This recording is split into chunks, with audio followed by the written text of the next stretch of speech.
Desde pequeños nos repiten una idea que suena justa, moral y tranquilizadora. Si trabajas duro, te irá bien. No es solo una frase, es una programación completa. Se incrusta en la educación, en la cultura y en la identidad personal. Trabajar duro se convierte en virtud, y ganar dinero, en una especie de premio moral. El problema es que el dinero no funciona con moral. Funciona con reglas. Y la primera regla es esta: el esfuerzo, por sí solo, no tiene valor económico. Si el trabajo duro fuera la clave, los más ricos del mundo serían los obreros, los agricultores, las madres agotadas y los empleados que encadenan turnos interminables. Pero no lo son. De hecho, suele ocurrir lo contrario. Cuanto más dependes de tu esfuerzo directo para generar ingresos, más limitado estás.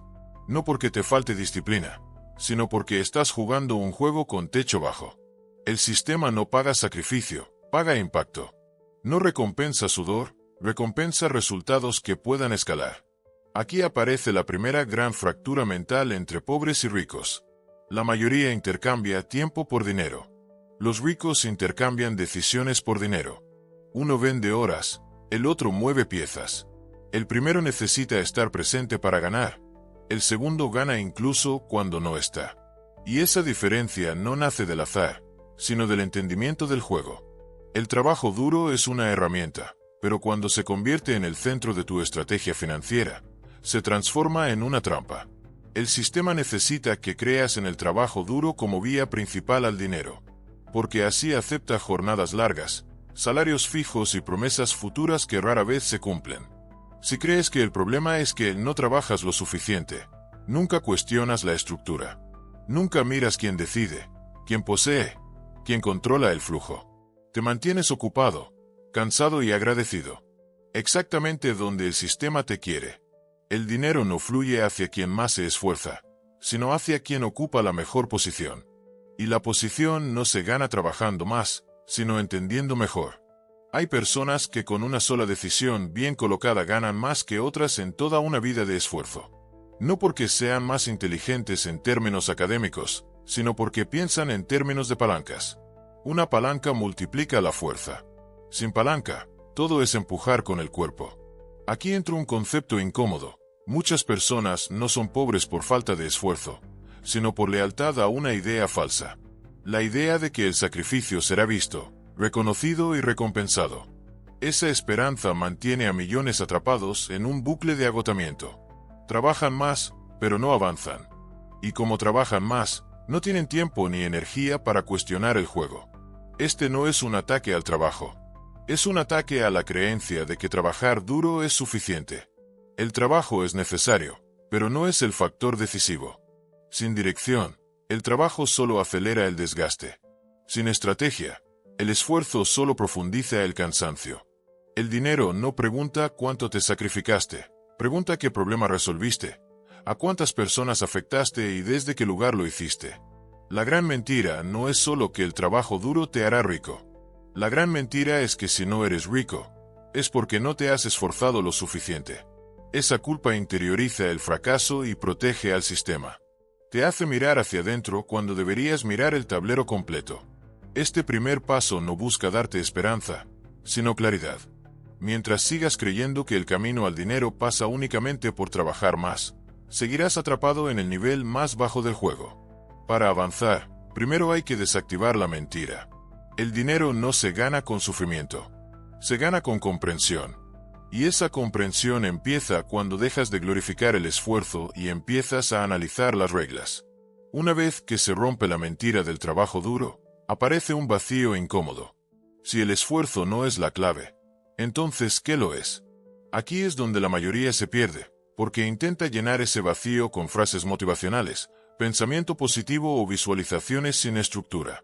Pero la mente que genera dinero no es optimista ni inspiradora. Es funcional.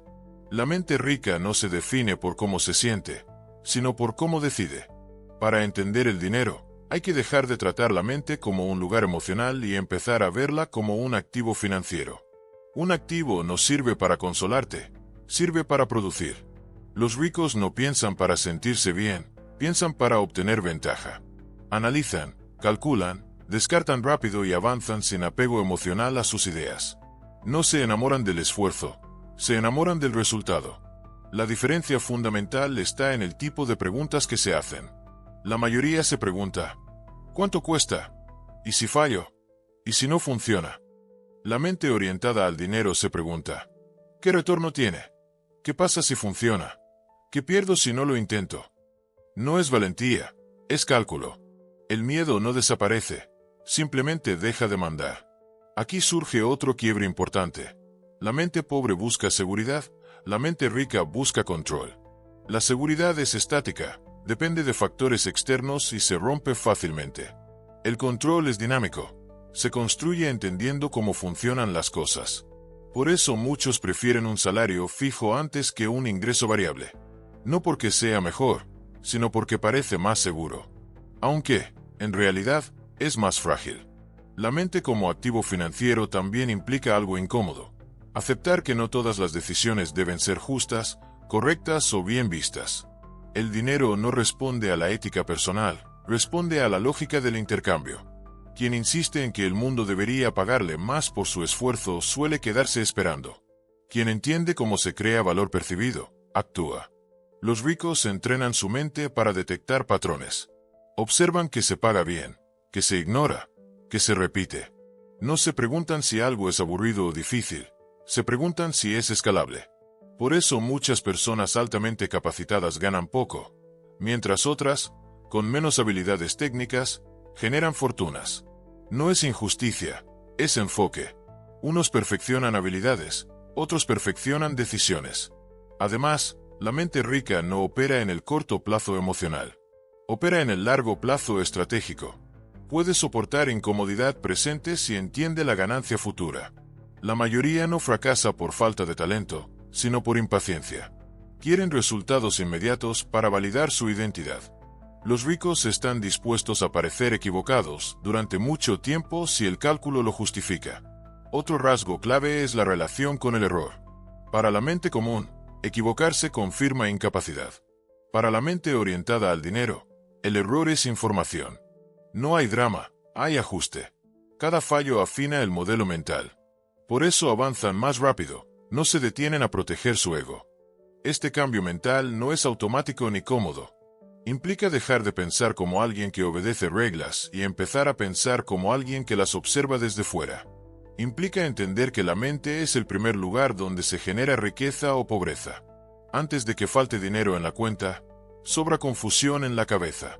El trabajo duro sigue existiendo, pero ahora cumple otra función. Ejecutar decisiones inteligentes, no justificar sacrificios. La mente deja de ser un refugio emocional y se convierte en una herramienta estratégica. Y cuando eso ocurre, el dinero deja de ser un misterio moral y empieza a comportarse como lo que siempre fue, una consecuencia lógica. Cuando alguien empieza a entender que el dinero no responde al esfuerzo ni a la moral, surge una pregunta inevitable. Si no se mueve por sacrificio, ¿por qué regla se mueve entonces? Aquí es donde aparece la parte que casi nadie explica. Porque estas reglas no convienen a quien vive de que no las conozcas. El dinero no fluye de forma caótica. Sigue patrones claros, repetibles y fríos. El problema es que esos patrones rara vez se enseñan. La primera regla oculta es que el dinero sigue al control, no al mérito. No importa quién trabaja más, sino quién decide. Quien controla decisiones, controla resultados. Por eso los grandes flujos de dinero se concentran en propietarios, intermediarios y diseñadores de sistemas. No están en la base ejecutando tareas, están arriba definiendo cómo se reparten. El mérito sirve para entrar al juego, pero no para ganarlo. La segunda regla es que el dinero se mueve hacia quien controla la atención. Nada tiene valor económico si nadie lo mira, lo desea o lo necesita. El dinero no aparece donde hay talento, aparece donde hay visibilidad. Esto incomoda a muchos, porque desmonta la idea de que si eres bueno, te irá bien. No necesariamente. Puedes ser excelente y pobre si nadie te ve, y mediocre y rico si controlas la atención correcta. El dinero no juzga calidad absoluta, juzga percepción. La tercera regla es que el dinero sigue la distribución. No basta con crear algo valioso, hay que colocarlo en el camino de muchos. Quien domina la distribución siempre gana más que quien solo produce. Por eso las grandes fortunas no se hicieron fabricando el mejor producto, sino controlando cómo y por dónde se vende.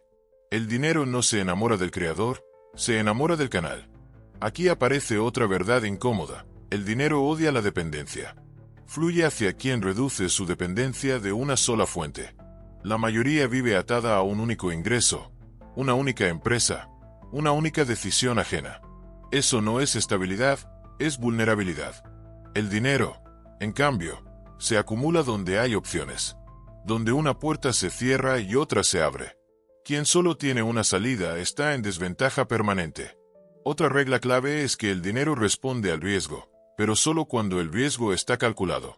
El sistema recompensa a quien asume riesgos que otros no entienden o no se atreven a asumir. No premia la imprudencia, premia la asimetría. Poco que perder, mucho que ganar. La mayoría evita el riesgo por miedo a perder seguridad, sin darse cuenta de que esa seguridad ya es una pérdida lenta. El dinero también se mueve hacia quien entiende el tiempo. No el tiempo como horas trabajadas, sino como ventaja estratégica. Quien piensa a largo plazo puede soportar pérdidas temporales para dominar posiciones futuras. Quien vive en la urgencia necesita resultados inmediatos y acepta malas condiciones. El dinero fluye hacia el paciente, porque el impaciente siempre paga un precio más alto. Una de las reglas más ocultas es esta: el dinero no se reparte de forma justa, se concentra de forma eficiente. No busca equilibrio, busca acumulación. Por eso siempre tiende a ir hacia quien ya tiene ventaja. Entender esto no te hace cínico, te hace realista. Ignorarlo te mantiene frustrado, esperando un reparto que nunca llegará. Estas reglas no están diseñadas para motivarte, sino para despertarte. El dinero no es un enemigo ni un premio moral. Es un sistema de señales. Responde a control, atención, distribución, riesgo y tiempo. Quien aprende estas reglas deja de preguntar ¿por qué no gano más? Y empieza a preguntarse ¿qué no estoy controlando? Después de entender cómo fluye el dinero y qué reglas lo gobiernan, aparece una verdad que redefine por completo la forma de jugar. El dinero no se multiplica con esfuerzo, se multiplica con posición. La posición es el lugar que ocupas dentro del sistema, el punto desde el cual influyes en el flujo de valor. Dos personas pueden hacer exactamente el mismo trabajo, pero desde posiciones distintas, y el resultado económico será radicalmente diferente. La mayoría nunca piensa en términos de posición porque el sistema los entrena para pensar en tareas. ¿Qué hacer? ¿Cómo hacerlo mejor? ¿Cómo esforzarse más? Pero rara vez se pregunta desde dónde lo está haciendo. Y esa omisión es fatal. El esfuerzo sin posición es como empujar una piedra cuesta arriba. La posición convierte ese mismo esfuerzo en una palanca. Estar bien posicionado significa estar cerca de la decisión, no de la ejecución. Significa influir en qué se hace, cómo se hace y quién lo hace. El dinero no se acumula en manos de quien obedece órdenes, sino en manos de quien las define. Por eso, cuanto más reemplazable es tu función, menos ganas. No porque seas inútil, sino porque tu posición es débil. Aquí surge una idea incómoda pero esencial. No todo trabajo valioso está bien pagado. Y no todo trabajo bien pagado es especialmente difícil. El pago no refleja esfuerzo ni complejidad, refleja escasez y control. Si muchas personas pueden hacer lo que haces, el sistema no tiene incentivos para pagarte más. La posición fuerte es aquella que no se puede copiar fácilmente. La posición también explica por qué mejorar una habilidad no siempre mejora tus ingresos. Puedes volverte excelente en algo que el mercado no valora o que está saturado. En ese caso, tu excelencia solo te hace más explotable. El sistema te premia con más trabajo, no con más dinero. Sin posición, la habilidad se convierte en una jaula dorada. Los ricos entienden esto desde temprano.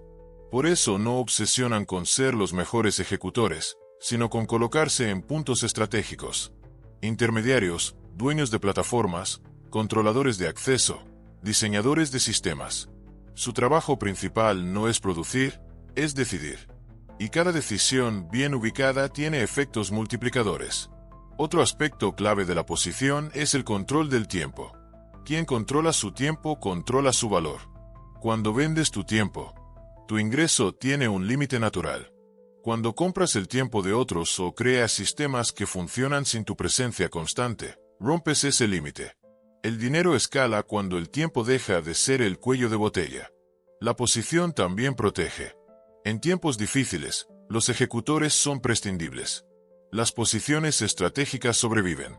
Por eso muchos trabajadores seguros descubren demasiado tarde que su estabilidad dependía de decisiones que nunca controlaron. La posición no solo multiplica ingresos, multiplica supervivencia. Este punto conecta directamente con los tópicos anteriores. Una mente entrenada como activo financiero detecta posiciones fuertes. Quien entiende las reglas ocultas sabe dónde colocarse. Y quien se coloca bien no necesita trabajar más, necesita trabajar con intención. El esfuerzo deja de ser una prueba de valor y se convierte en una herramienta al servicio de la estrategia. La mayoría fracasa económicamente no por falta de talento, sino por permanecer demasiado tiempo en posiciones débiles. Se esfuerzan donde no hay palanca. Compiten donde el premio es pequeño. Y cuando se cansan, creen que el problema es ellos. La verdad es más simple y más dura. No estabas mal ubicado. Después de desmontar la mentira del trabajo duro, entender la mente como activo, revelar las reglas ocultas y comprender el poder de la posición, queda la parte más difícil y más ignorada, la reprogramación interna. Porque el dinero no llega cuando lo deseas, llega cuando tu forma de pensar ya es compatible con él. Antes de que cambie la cuenta bancaria, tiene que cambiar la estructura mental que la sostiene. Aquí aparece una verdad incómoda. Muchas personas quieren dinero, pero piensan como alguien que no puede manejarlo. Buscan seguridad antes que control, validación antes que resultado, alivio inmediato antes que ventaja futura. No es un fallo moral, es un desajuste mental. El dinero exige una identidad capaz de sostener decisiones incómodas, incertidumbre prolongada y responsabilidad total. Sin esa identidad, cualquier ganancia se pierde o nunca llega. Pensar como rico no significa gastar más ni aparentar éxito. Significa cambiar el punto desde el cual tomas decisiones. El pensamiento pobre reacciona. El pensamiento rico diseña. Uno responde a lo que pasa. El otro se adelanta. Uno pregunta qué va a ocurrir. El otro decide qué quiere que ocurra y actúa en consecuencia. Esa diferencia parece sutil, pero define destinos completos. La reprogramación comienza cuando dejas de esperar permiso. La mayoría vive esperando señales externas. Aprobación, oportunidades claras, garantías. Pero el dinero no aparece en terrenos garantizados. Aparece donde hay ambigüedad que pocos se atreven a pisar. Pensar como rico implica aceptar que nunca tendrás certeza completa, solo mejores probabilidades. Y aprender a moverte con eso. Otro cambio clave es abandonar la urgencia emocional. La prisa empuja a malas decisiones. Hace aceptar condiciones injustas, vender barato, comprometerse con caminos que no escalan. El pensamiento rico se mueve lento por fuera y rápido por dentro. Analiza con calma, decide con precisión y ejecuta sin drama. No necesita demostrar nada a nadie, porque su foco no está en la imagen, sino en la estructura. Pensar caro es otra pieza central. No se trata de lujo, sino de criterio. Elegir lo que te acerca a posiciones fuertes, aunque sea incómodo al principio. Decir no a lo que te mantiene ocupado pero no te mueve. El pensamiento pobre busca sentirse productivo. El pensamiento rico busca ser efectivo. Uno llena el día, el otro construye años. La reprogramación también implica dejar de definirte por tu situación actual. Muchos quedan atrapados en la identidad de empleado, trabajador, luchador. No porque sea falsa, sino porque es limitada. El dinero responde a quien se ve a sí mismo como decisor, no como ejecutor eterno. Cambiar la identidad no es mentir, es anticiparse. Primero se piensa distinto, luego se actúa distinto, y finalmente los resultados se alinean. El gran error es esperar a ganar dinero para pensar como rico. Eso nunca ocurre. El orden siempre es el mismo. Primero cambia la mente, luego cambia la posición, después llega el dinero. Saltarse ese orden genera frustración o pérdidas. El dinero amplifica lo que ya eres. Si tu mente es caótica, el dinero acelera el caos. Si tu mente es estructurada, el dinero escala esa estructura. Este cierre no es una promesa ni una motivación vacía. Es una advertencia clara. Seguir pensando como hasta ahora garantiza los mismos resultados. No importa cuánto trabajes, cuánto sepas o cuánto te esfuerces. Sin reprogramación, todo vuelve al mismo punto. El dinero no es el objetivo final. Es la consecuencia de pensar con claridad, decidir con frialdad y posicionarte con intención. Cuando entiendes esto, dejas de perseguirlo. Y es precisamente ahí cuando empieza a acercarse. Aquí termina este audiolibro, pero no el proceso. Lo que sigue ya no depende de información, sino de decisión.